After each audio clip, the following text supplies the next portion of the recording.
আরে আমার ভাই মরে গেছে, কেউ আমার ভাইকে বাঁচিয়ে দাও, তোমার ভাইকে বাঁচানো যেতে পারে।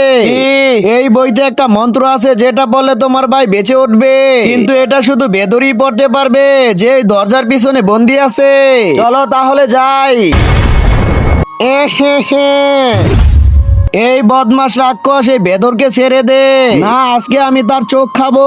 আমার ভাইকে বাঁচানোর জন্য আমি সবকিছু করতে পারি, তোমার চোখ খেতে হবে তো আমার চোখ খাও। কিন্তু তার আগে তুমি কি টাকাকে বেশি ভালোবাসো নাকি মা বাবাকে? যদি আমার মতো মা বাবা হয়ে থাকে তাহলে ভিডিওটি একটি লাইক করে চ্যানেলটি অবশ্যই সাবস্ক্রাইব করবা। আর লাইক সাবস্ক্রাইব না করলে আমি বুঝে নেবো তুমি মা বাবাকে একটু ভালোবাসো না।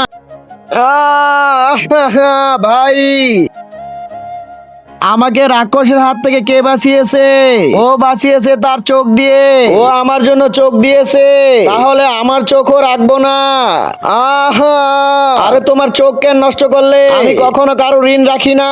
আমরা তোমাকে বাঁচালাম যাতে তুমি এই বই পড়ে ওর ভাইকে বাঁচাতে পারো, আর তুমি তোমার চোখ নষ্ট করে দিলে। আরে আগে বলবে তো।